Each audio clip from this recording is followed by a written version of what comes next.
Today, I'd like to present arguments for and against uncivilized tribal people being forced to integrate into mainstream society.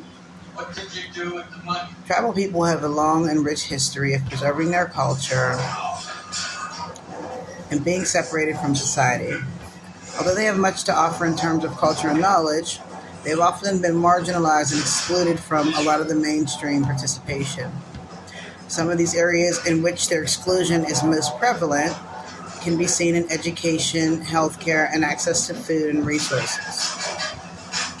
We must work to change this. We have to find a way to integrate people into society so that they can offer their gifts to the mainstream world. Only then can we hope to have a fair and just society for everyone. Unique cultures have ways of relating to people and the environment around them, and they're passed down from generation to generation through the indigenous people. They're still very distinct from dominant societies in that they have their own cultural background, their own economic system, and they have little protection overall from the influence and from diseases and mainstream societal problems. It's not entirely fair to say that one single hug killed 4,500 people, but it's not entirely wrong either. Let's embrace what happened in August of 1910. An attempt by a Brazilian military engineer to lure members of this one particular isolated society into the mainstream was simply for the purpose of stealing their lands and mutilating trees for profit. Incidentally, the engineer spent 14 months stalking what he called the attraction front. They created a small outpost and filled it with all the things that the indigenous people may have needed but didn't have access to, and it lured them into socialization. The end result of this was the people encountered diseases and bacterial infections that they had no inoculation against, and therefore it resulted in the subtle massacre inadvertently of a large portion of their tribe. So the great debate is this. All these tribes have been asking the same question for a long time. How ethical is it to challenge a civilization that has survived on its own, unaided for thousands of years, to force them into mainstream society? When 21st century medicine can treat sickness and injuries that are an inevitable part of life in the wild, is it ethical not to intervene? The COVID pandemic tended to have pose a bigger threat to indigenous peoples who lived in uncivilized tribes, simply because there was no protection from, its symptoms and so forth. And in certain cultures, it did completely run rampant and knock out large portions of the population. An estimated 8,000 indigenous people are settled in several small groups in the Amazon alone. Despite the clearing of the forest by loggers and developers, the encroachment of cities and settlements into the wilderness, these people have remained isolated into themselves. Similarly, isolated groups in Brazil, the mountains of New Guinea, and the Indian Ocean have managed to survive despite the encroachment of mainstream civilization. That's taken from Kluger J., published in June 2015, in parentheses, is it ethical to leave uncontacted tribes alone?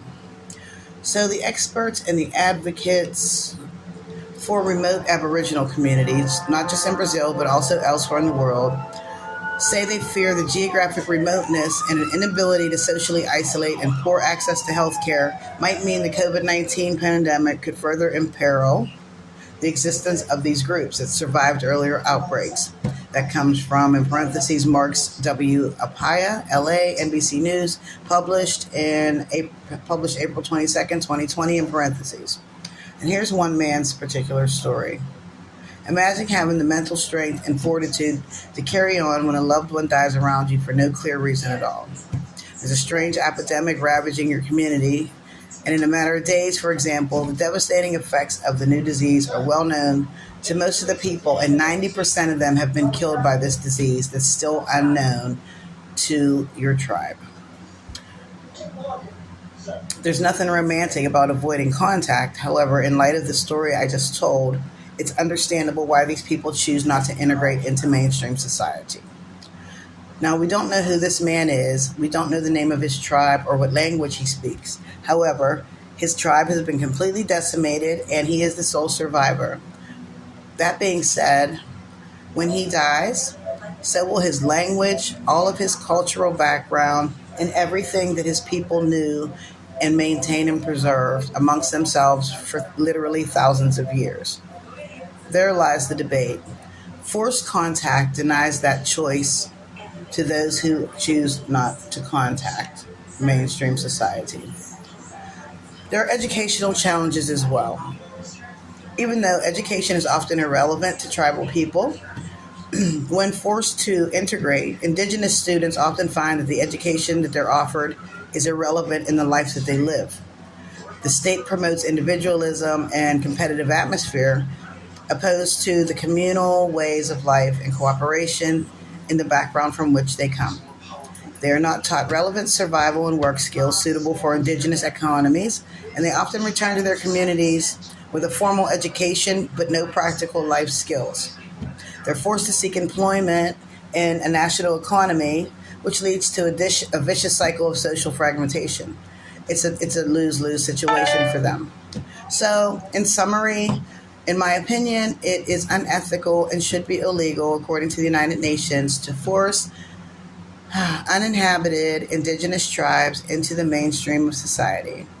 Let it lie as it is and don't fix it if it's not broken. Thank you.